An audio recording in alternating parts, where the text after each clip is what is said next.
The lion will lay down with the lamb and eat straw like an ox. And the little child will lead him to supper, and there'll be no more hurt or destruction on all my holy mountain, saith the Lord. And then you've got, in the beginning, God gave all plants and herb-bearing seeds and trees yielding fruit to be man's meat, his food, and for all the cattle and the fish and the fowl and everything that creeps upon the earth, including the little bugs. He gave the green herb as meat, as food.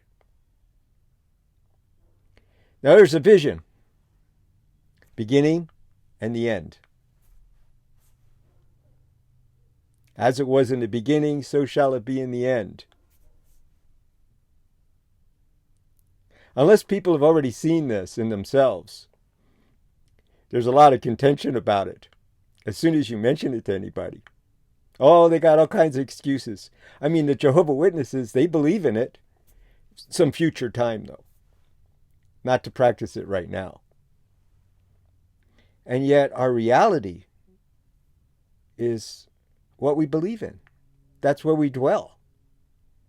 I mean, we're talking present, in the moment. How we live on this earth. How we conduct ourselves. How we affect the life around us. Yeah, karma's real, man.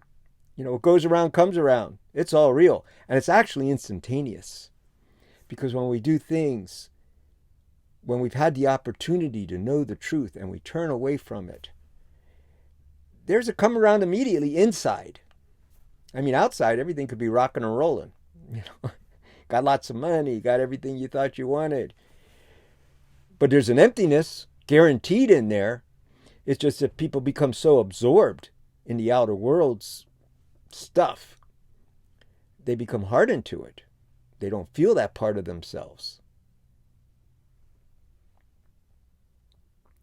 Yeah, the animal kingdom, and the whole creation.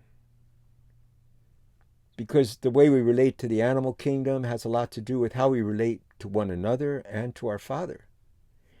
And to the whole earth. Because the animals are, they're not plants. And they're not people. No, they're not. There's an order to this creation. But the beauty of the animals is awesome. And even in this fallen state where they reflect the lower natures that man and woman have been co-creating with Lucifer in, the Father's grace still abounds in this creation. And the capabilities of how beautiful things could be, plant and animal kingdom. But the animals, it's clear. People get to know certain animals, like they have dogs and cats and birds in cages that can be their pets, or whatever pets that they do. One time I saw a brother with a pig. He had a little baby pig. He carrying it with him. Loves the pig. I saw him in a little store, a gas station store, and I asked him, I says, man, are you still eating them? Because you could tell he loved the little brother, the little pig. We call them animal friends. They're brothers too, because they have the same life as us. They have the same basic desires as we do. They want to be free. They want to raise their children in peace. All animals have that basic desire, and they're capable of love. I believe every single creature on the earth is. It's just that the flesh of a lot of creatures has been so fallen that there's not much of that in there, like a mosquito or a shark. But in most animals, you can see it. Sure, the way they treat their young, the way they make their nests, the way they live together. Yeah, you can see the love in there. And then when man becomes associated with them, I was watching this one, it was called My Octopus Teacher. Beautiful film. A brother that was his expertise, was natural filming in nature. And he was doing a sabbatical somewhere in some cold waters,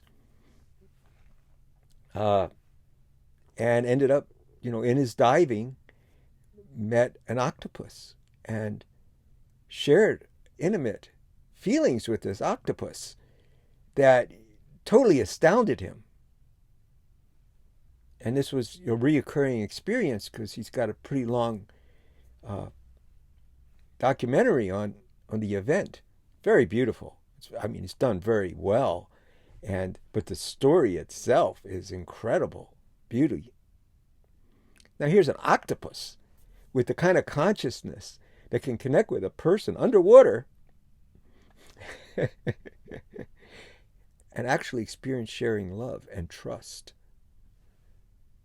Trust first, and with that came love.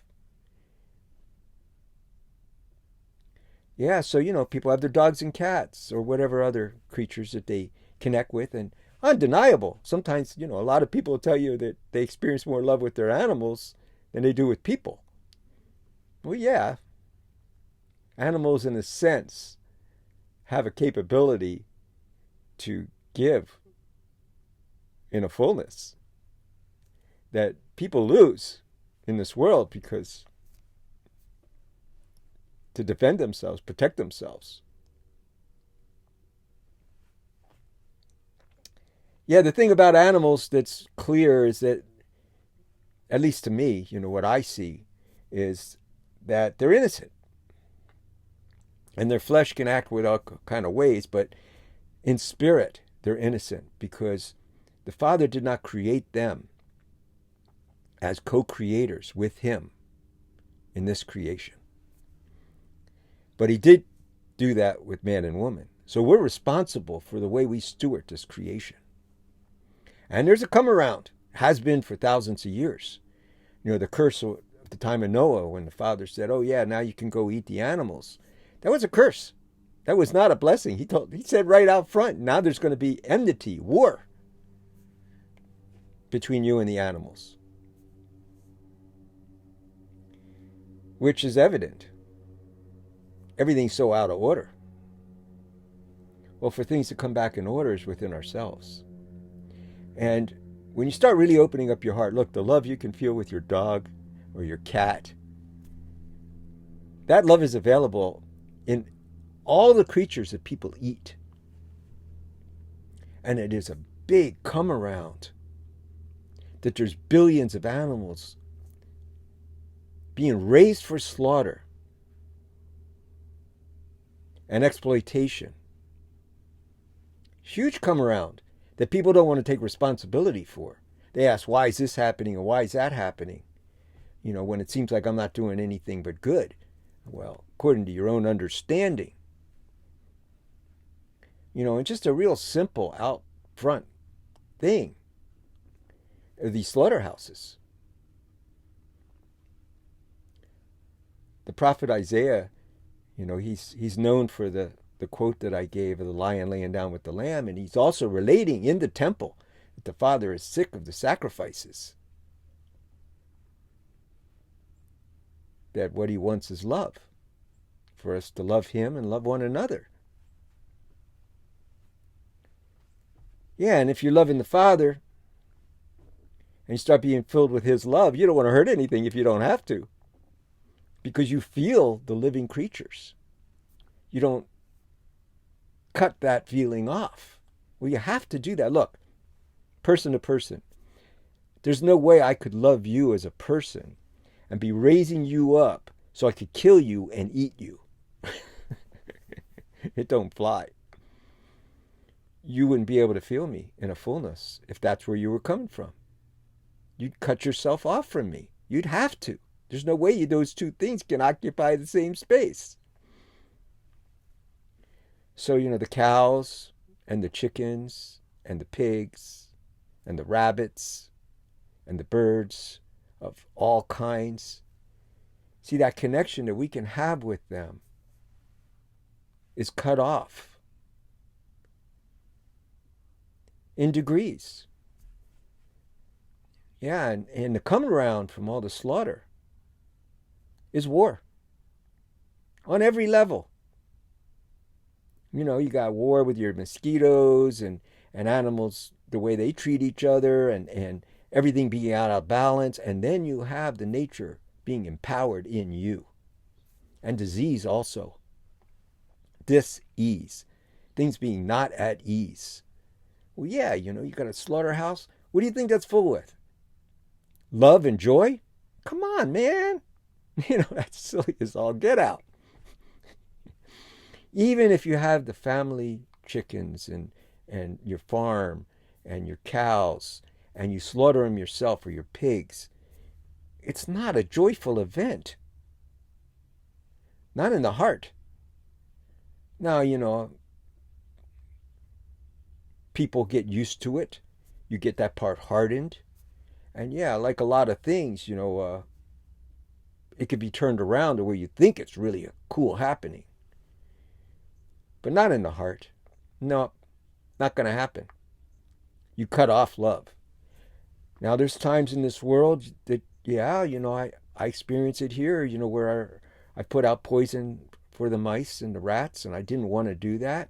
And I will admit I've done that in obedience, because we tried the live traps. They got too smart. They weren't going for it. And we couldn't have them taking over our kitchen. And so, but the idea of it is that I feel that. I don't want to do that if I get any way around it.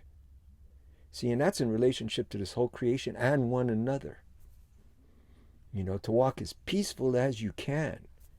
See, that's the principle. When Amen said no killing, it's a feeling to be a man of peace, to be a steward, a right steward, a right relationship with one another and with the Father's creation. And it's the same with one another. Where I can have a peaceful response or be a co-creator in peace in every opportunity that I can explore. And then there's times when, yeah, man, you're going to have to shut the door on something. Okay, but you've explored. You are the kind of person that will give it every opportunity to not go that step further. And then, you didn't really break your peace when it was out of necessity. But yeah, people aren't looking at things that way. I mean, it is not necessary to kill billions of animals for food in this day and age. And it never really was. It never was. But nowadays, I mean, you can grow the food. And the food that's being grown for the animals. And the out-of-order space that they've created through it all. I mean, when you explore it, it's massive. Yeah, no excuse for it. None at all. Except people worshiping their bellies. And also, and I do know this is part of it, when you start standing up against something like eating animals, the reflections you're going to get from people. A lot of people are afraid to stand up. They're afraid they'll be isolated. And to some degree, you do become that way. Not by judging other people, just simply by making the stand within yourself and sharing it freely. Without condemnation, man. No, you don't deny the love in another person because they're eating an animal. But you recognize that this is eternal truth on this earth, that the Father did not create the animals for us to kill and eat. He didn't. That's not what he did. He created them to be really like our children and help tend the garden and be this great joy to share with us. Amen.